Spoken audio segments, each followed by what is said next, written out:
imperfecto para llegar a algo más perfecto. Y naturalmente este que se hizo, que tiene mucha cabeza detrás, tiene poca información, lamentablemente, como poca decisión como insumo. Entonces, cuando haya más información y más decisión, probablemente va a poder ser bastante más certero en su diagnóstico. Y finalmente, con lo que no puedo estar de acuerdo es con la última propuesta del senador alemán de crear dos instituciones, revisar y después fusionar, porque eso en Chile yo jamás lo he visto que se pueden fusionar instituciones. Si uno crea dos instituciones, murieron las dos instituciones. Creo que es mucho más factible, si esa fuera la lógica, al revés, crearlos en una sola institución y luego separarlos si es que no funciona. De todas maneras, ahí sí que... ahí funcionan los dos más. Ahí es más probable, es poco probable, porque nadie revisa nada, pero un poquitito más que lo otro.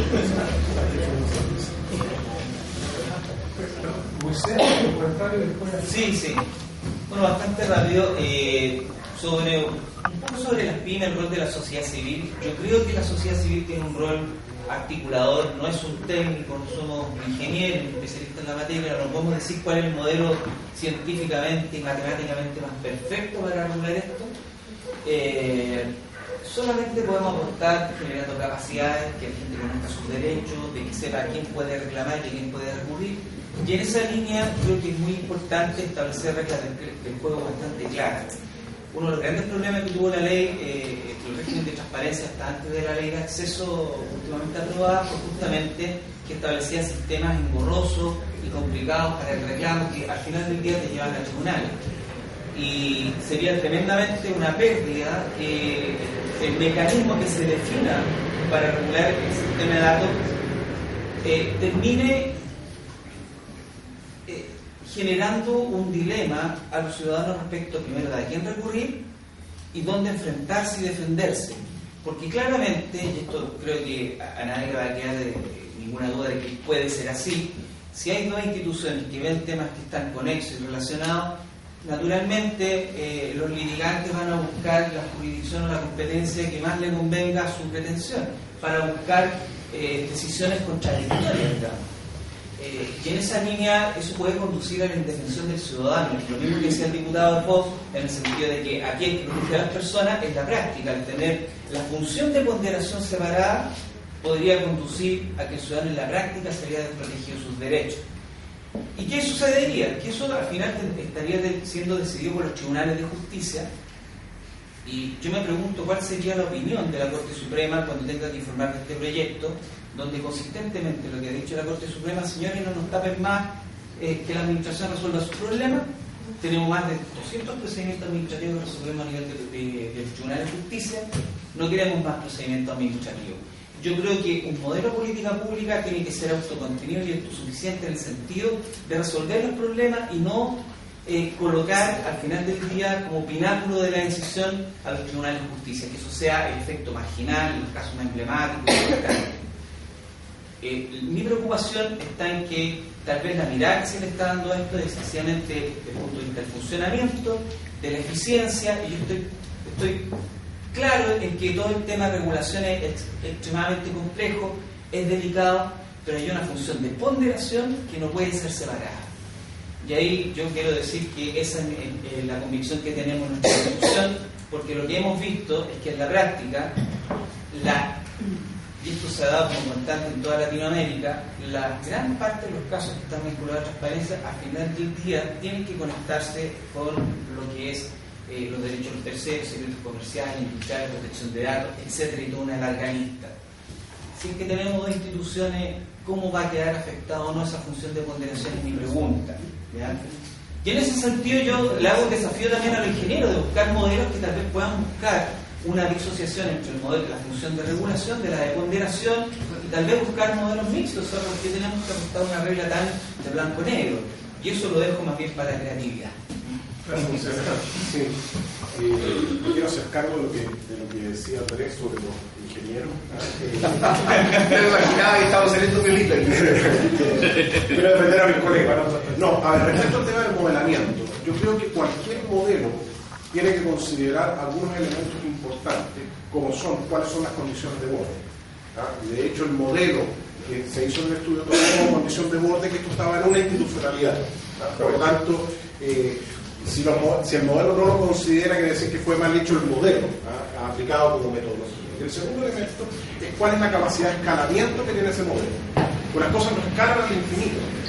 Entonces, los modelos tienen la capacidad para hacerse cargo de un cierto nivel de crecimiento de volumen. Y después llega un punto en el cual esto no es continuo. Estoy pensando en lo que es el soporte operativo, el soporte tecnológico. O sea, esto no es cosa de ponerle más servidores a la institucionalidad para que opere. Y lo digo porque, por ejemplo, hay algunos modelos, en el pasado, recuerdo el caso, me tocó hacer el análisis del modelo para el Chile Compra. Cuando partió el sistema de compras públicas, las estimaciones más optimistas que había para esa plataforma era de 30.000 proveedores, que el Estado tenía 30.000 proveedores. Bueno, hoy día hay 160.000 proveedores. Ahora, fue un modelo que fue capaz de bancar ese crecimiento. Pero si el día de mañana aparecen 700.000, el modelo no opera, hay que construir otro. Entonces, volviendo un poco a lo que decía, este modelo se construyó sobre la base de condiciones de borde establecidas y sobre la base de información, bastante poca, por lo demás, de cuáles eran los volúmenes estimados. Tampoco uno puede decir esto va a ser 10 veces o 15 veces, porque en realidad no hay presupuesto que aguante, y por lo tanto hay un elemento importante. Y lo otro que me gustaría decir a propósito de lo que tú planteabas respecto de la línea. Yo creo que una cosa que sí falta en el análisis es quién paga.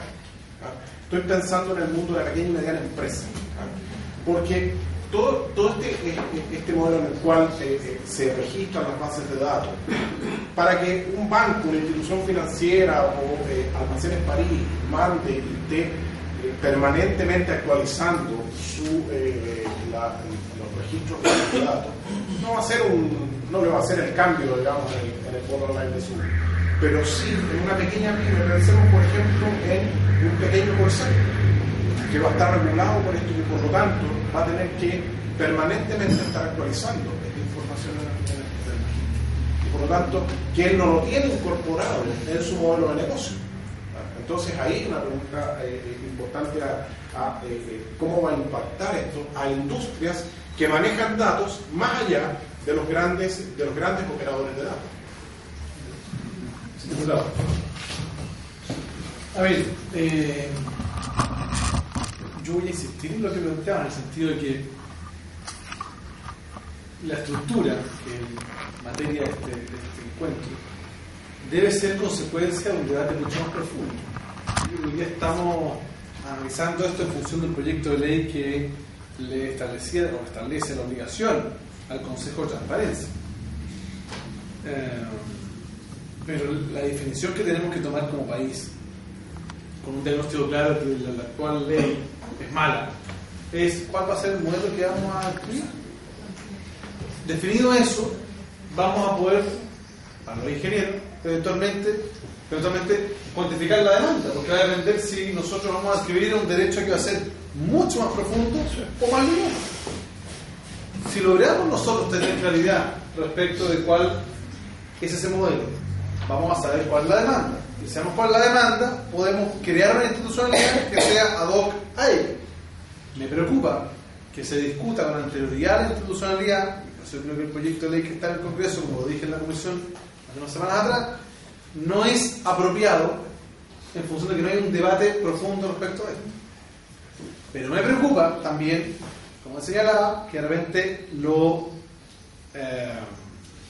perfecto es enemigo de lo bueno y que tengamos la tentación de darnos 6 años para discutir esto y que en definitiva no regulemos, porque yo efectivamente observo que tenemos un drama social en curso y creciente por la desprotección de los datos personales.